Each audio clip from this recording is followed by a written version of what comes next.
Ram trailer ನೋಡ್ದ? ಇಲ್ಲ, ನೀನ್ ನೋಡ್ದ? ಅವ್ರ ಅಮ್ಮನ್ ನೋಡ್ದೆ ಕಣ. ಟ್ರೈಲರ್ ಏನೋ ಅದು. ರಾಮ್ ರಾಮ್ ಜಯ ರಾಮ್ ಜಯ ರಾಮ್ ರಾಮ್ ರಾಮ್.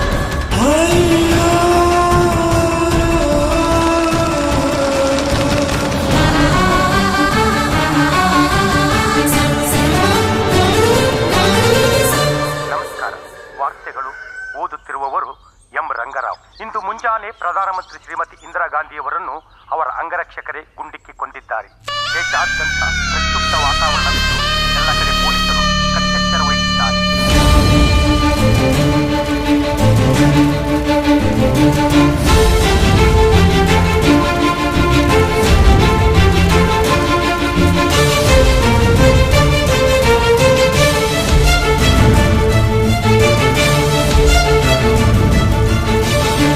ಯಾಕೆ ನಮ್ಮ ಋಷಿಯಲ್ಲೂ ಡೈರೆಕ್ಟ್ ಮಾಡಿರೋದು ಚೆನ್ನಾಗಿಲ್ವಾ?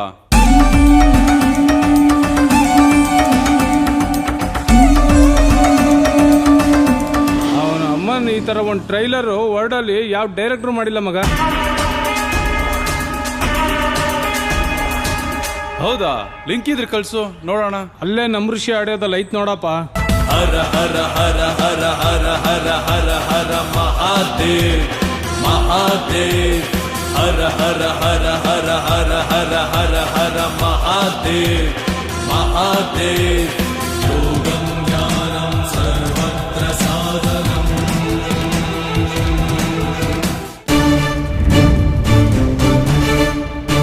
ಎಲ್ರಿಗೂ ನಮಸ್ಕಾರ.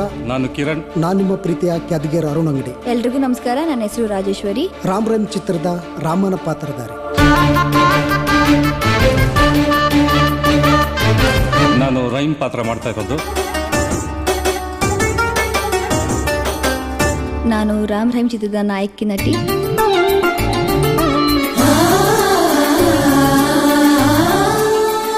ಒಬ್ಬ ಪುಣ್ಯಾತ್ಮ ಒಳಿತು ಮಾಡು ಮನ್ಸ ಗೀತೆ ರಚನೆಕಾರ ನಮ್ಮ ಋಷಿ ಅಂತ. ಒಳಿತು ಮಾಡು ಮನ್ಸ ನೀ ಇರೋದು 3 ದಿವಸ.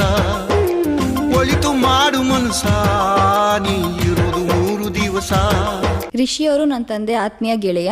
ಈ ಋಷಿಯವರು ಅವನು ಫ್ರಾಡ್ ಋಷಿ.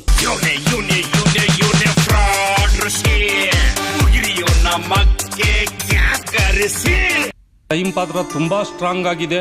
ರಾಮ್ ರೈಮ್ ಚಿತ್ರದ ಕತೆ ತುಂಬಾ ಚೆನ್ನಾಗಿದೆ. ನೀನ್ ಮಾಡು, ನಿನ್ ಕೈಯಲ್ಲಾಗತ್ತೆ. ನೀನ್ ಆಕ್ಟ್ ಮಾಡಿದ್ರೆ ಒಳ್ಳೆ ಭವಿಷ್ಯ ಇದೆ ಅಂತ ಹೇಳಿದ್ರು.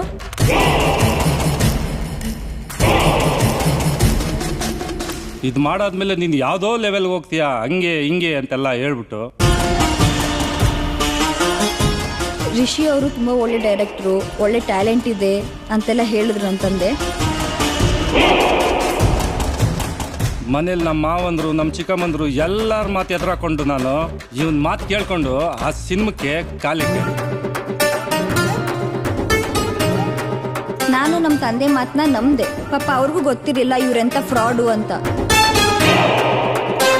ಇವತ್ತು ನಿಜವಾಗ್ಲೂ ನನ್ನ ಜೀವನ ಹೆಂಗಾಗಿದೆ ಅಂದ್ರೆ ನಡು ರೋಡಲ್ಲಿ ಬಂದು ನಿಂತಿದ್ದೀನಿ ನಾನು ಇವತ್ತು. ಒಂದು ಟ್ರೈಲರ್ ಬಿಡುಗಡೆ ಆಯ್ತು. ಅಲ್ಲೊಂದು ಹೇಳಿಕೆ ಕೇಳಿ ನನಗೆ ಶಾಕ್ ಆಗೋಯ್ತು. ನಾವು ಕಷ್ಟಪಟ್ಟು ಬೆವರಲ್ಲ ರಕ್ತ ಸುರಿಸಿದ್ವಿ ಸರ್ ಈ ಸಿನಿಮಾಕ್ಕೋಸ್ಕರ. ಆ ನನ್ ಮಗ ಎಂತ ಸ್ಟೇಟ್ಮೆಂಟ್ ಕೊಟ್ಟಿದ್ದಾನಂದ್ರೆ, ಯಾವ ನನ್ನ ಮಗ ನೋಡ್ತಾನೆ ಈ ತರ ಸ್ಟೇಟ್ಮೆಂಟ್ ಕೊಟ್ರೆ? ಒಂಚೂರು ಬುದ್ಧಿ ಬೇಡವಾ ಅವನಿಗೆ? ನಮಸ್ಕಾರ. ನಾನು ನಿಮ್ಮ ಪ್ರೀತಿಯ ನಮ್ಮ ಋಷಿ, ಒಳಿತು ಮಾಡೋ ಮನಸ್ಸ ಗೀತ ರಚನೆಕಾರ. ಇತ್ತೀಚೆಗೆ ಒಂದು ಸಿನಿಮಾ ಮಾಡಿದ್ದೀನಿ, ರಾಮ್ ರಹೀಮ್ ಅಂತ.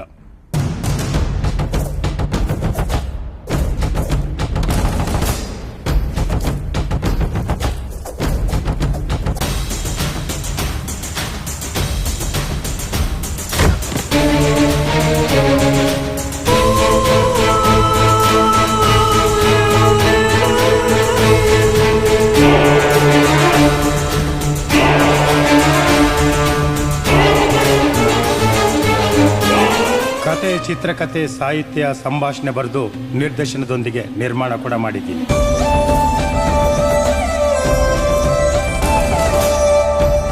ಈ ಸಿನಿಮಾನ ಫೆಬ್ರವರಿಗೆ ರಿಲೀಸ್ ಮಾಡಬೇಕಂತ ಪ್ಲಾನ್ ಮಾಡ್ಕೊಂಡಿದ್ದೀನಿ. ನಿಮಗೆ ಗೊತ್ತಲ್ಲ, ಸಿನಿಮಾ ರಂಗದಲ್ಲಿ 7 ಡೇಟಿಗೆ ಸ್ವಲ್ಪ ರಿಲೀಸ್ ಮಾಡೋದು ಕಷ್ಟ ಆಗುತ್ತೆ. ಆದರೂ ಕಷ್ಟಪಟ್ಟು ಫೆಬ್ರವರಿಗೆ ಬರಬೇಕಂತ ಪ್ಲಾನ್ ಮಾಡಿದ್ದೀನಿ. ಇದರಲ್ಲಿ ನನ್ನದೊಂದು ಮನವಿ ಏನಂದ್ರೆ, ದಯವಿಟ್ಟು ಈ ಸಿನಿಮಾನ ಯಾರೂ ನೋಡಬೇಡಿ. ಇದರಲ್ಲಿ ಯಾವುದು ಗಿಮಿಕ್ ಇಲ್ಲ, ಯಾವುದು ಚಮಕ್ಕಿಲ್ಲ. ನನ್ನ ಹೃದಯ ಅಂತರಾಳದಿಂದ ಹೇಳ್ತಾ ಇರೋ ಮಾತು. ದಯವಿಟ್ಟು ಯಾರೂ ಈ ಸಿನಿಮಾನ ನೋಡಬೇಡಿ. ಅಲ್ಲ ಸರ್, 2.5 ವರ್ಷ ಆಗಿದೆ ಸರ್ ಈ ಸಿನಿಮಾ ಹೇಳ್ಕೊಂಡ್ ಬಂದಿರೋದು.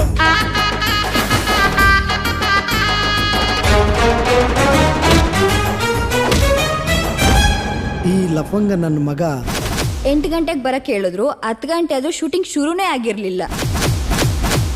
ಎಲ್ಲ ಆರ್ಟಿಸ್ಟ್ ಬಂದು ವೇಟ್ ಮಾಡ್ತಿದ್ರು, ಡೈರೆಕ್ಟ್ರೇ ಕಾಣಿಸ್ತಿರ್ಲಿಲ್ಲ. ಎಲ್ಲಿ ಅಂತ ನೋಡಿದ್ರೆ ಬೆಳಗ್ಗೆನೆ ಕುಡಿತಾ ಇದ್ರು. ಕಾಲ್ ಮೇಲೆ ಕಾಲ್ ಹಾಕೊಂಡು ಮಲ್ಕೊಂಡು ಕುಡ್ಕೊಂಡೆ ಡೈರೆಕ್ಷನ್ ಮಾಡ್ತಾ ಇದ್ರು. ಇವನೆಂತ ಕಿತ್ತೋಡ್ ಡೈರೆಕ್ಟರ್ ಇರ್ಬೇಕು.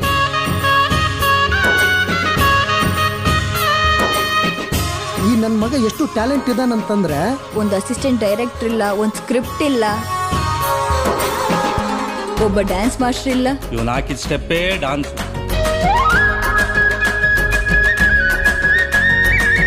ಫೈಟ್ ಮಾಸ್ಟರ್ ಇಲ್ದಾನೆ ಇವನ್ ಏನ್ ತೋರಿಸ್ತಾನೆ ಅದೇ ಫೈಟ್.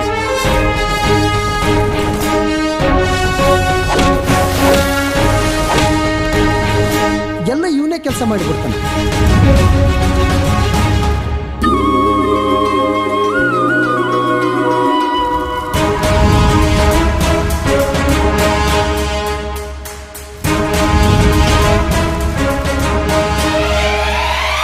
ಅವನ್ನ ಆಡಿದ್ದೇ ಆಟ ಆಗ್ಬಿಟ್ಟೋದಿಲ್ಲ. ಯಾಕೆ ಹೇಳಿ, ದುಡ್ಡು ಕೊಡ್ಬೇಕಲ್ಲ ಅವ್ರಿಗೆಲ್ಲ. ಇವನ್ ಕುಡಿಯಕ್ಕೆ ಸಾಲಲ್ವಲ್ಲ ಸರ್ ದುಡ್ಡು.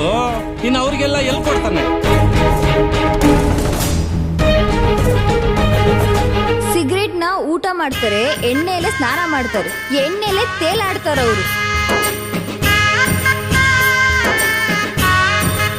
ಅಲ್ಲ ರೀ, ಇವನ್ ಎಂತ ಡೈರೆಕ್ಟರ್ ರೀ. ಸ್ಪಾಟ್ ಅಲ್ಲಿ ಬಂದ್ಬಿಟ್ಟು ಡೈಲಾಗ್ ಬರೀತಂದ್ರಿ, ಬರ್ದ್ಬಿಟ್ಟು ನಮ್ ಕೈ ಕೊಟ್ರೆ ನಾವ್ ಏನ್ರಿ ಮಾಡೋಣ?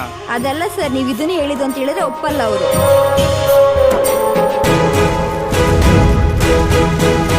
ಎಲ್ಲರ ಮುಂದೆ ಬೈದ್ಬಿಡ್ತಾರೆ. ಈ ಬೋಳಿ ಮಗ ಕುಡ್ತಿದ್ದ, ನಾವ್ ಹೇಳ್ದಂಗ ನಮ್ಮ ಮಾತು ಕೇಳ್ತಿದ್ದ. ಈಗ ಕುಡಿಯೋದು ಬಿಟ್ಟುಬಿಟ್ಟನ, ಅವ್ನು ಹೇಳ್ದಂಗ ನಾವು ಕೇಳ್ಬೇಕು. ನಗೋಕ್ಕೂ ಆಗ್ತಾ ಇಲ್ಲ, ಅಳೋಕ್ಕೂ ಆಗ್ತಾ ಇಲ್ಲ, ಆ ತರ ಸ್ಥಿತಿಲಿ ಬಂದು ನಾನು ನಿಂತಿದ್ದೀನಿ. ದಯವಿಟ್ಟು ಯಾರಾದ್ರೂ ಫಿಲಂ ಮಾಡ್ಬೇಕು ಅಂತ ಇದ್ರೆ ಯಾರು ಇವನ್ ಸವಾಸ ಮಾಡಕ್ ಹೋಗ್ಬಿಡಿ. ಛೇ, ಈ ತರನು ಇರ್ತಾರ, ಇಂಥ ವ್ಯಕ್ತಿಗಳು ಇರ್ತಾರ ಅಂತ ಅನ್ಸ್ಬಿಟ್ಟಿದೆ. ಇವನ್ ಹೆಸರು ಕೂಡ ಎತ್ತಕ್ ಹೋಗ್ಬಿಡಿ, ಅಂತ ಕಚಡ ನನ್ ಮಗ ಇವನು. ಮೂವಿ ಮೇಲೆ ಆಸೆನೇ ಇಲ್ಲ, ಇವಾಗ ಆಸಕ್ತಿನೇ ಒಟ್ಟೋಗಿದೆ. ಈ ಚಿತ್ರನ ಯಾವ ಡಿಸ್ಟ್ರಿಬ್ಯೂಟರ್ ಹತ್ರ ಹೋಗಿ ಡಿಸ್ಟ್ರಿಬ್ಯೂಷನ್ ಮಾಡಿ ಅಂತ ಯಾರ ಹತ್ರನೂ ಬೆಗ್ ಮಾಡಲ್ಲ.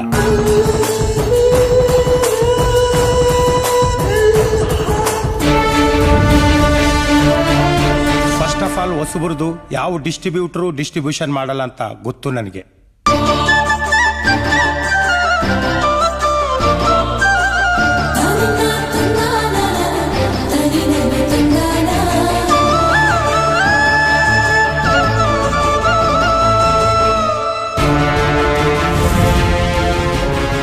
ಹೊಸಬ್ರೇ ಹೋಗಿ ದುಡ್ಡು ಕೊಟ್ರೆ ಅವ್ರು ಡಿಸ್ಟ್ರಿಬ್ಯೂಷನ್ ಮಾಡ್ತಾರೆ.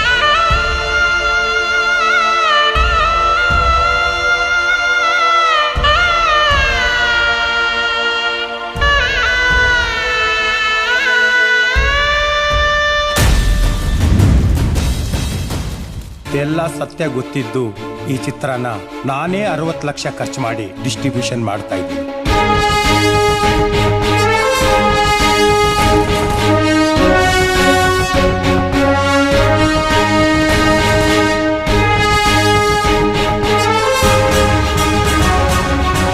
ಲಕ್ಷ ಕೊಟ್ಬಿಟ್ಟು ಇವನೇ ಡಿಸ್ಟ್ರಿಬ್ಯೂಷನ್ ಮಾಡ್ತಾನಂತೆ ರೀ ಸಮಯ.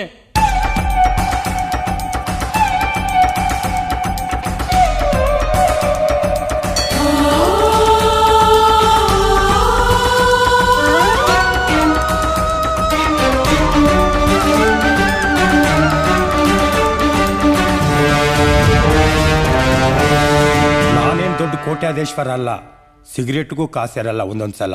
ಬರೀ ಬಣ್ಣದ ಮಾತಾಡ್ತಾನ ಅಷ್ಟೇ, ಅವನು ಇನ್ನೇನು ಇಲ್ಲ ಅವನು. ಆದರೂ ಸಿನಿಮಾ ರಿಲೀಸ್ ಮಾಡಬೇಕು, ಮಾಡ್ತಾ ಇದ್ದೀನಿ.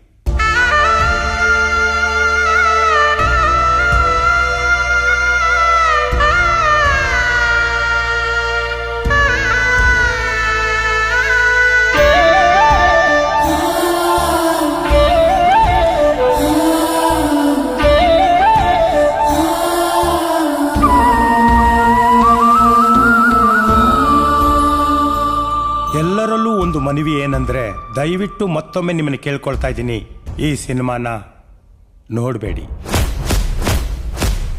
ಅಲ್ಲ, ಜನ ಥಿಯೇಟ್ರಿಗೆ ಬರ್ತಲ್ಲ ಅಂತ ಸಿನಿಮಾದವ್ರು ಸಾಯ್ತಾವ್ರೆ. ಈ ನನ್ನ ಮಗ ನೋಡಿದ್ರೆ ಈ ತರ ಸ್ಟೇಟ್ಮೆಂಟ್ ಕೊಟ್ರೆ ಯಾವನ್ ಬರ್ತಾನೆ ಹೇಳು? ನನ್ನ ಕೈಯಲ್ಲ ಸಿಕ್ಬಿಟ್ರೆ ಚಪ್ಲಿ ತಗೊಂಡ್ಬಿಡ್ತೀನಿ ಅವನು.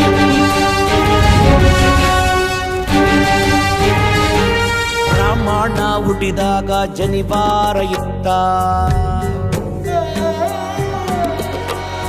ಮುಸ್ಲಿಮ ಹುಟ್ಟಿದಾಗ ಮುಂಜಿ ಮಾಡಿದ್ದ.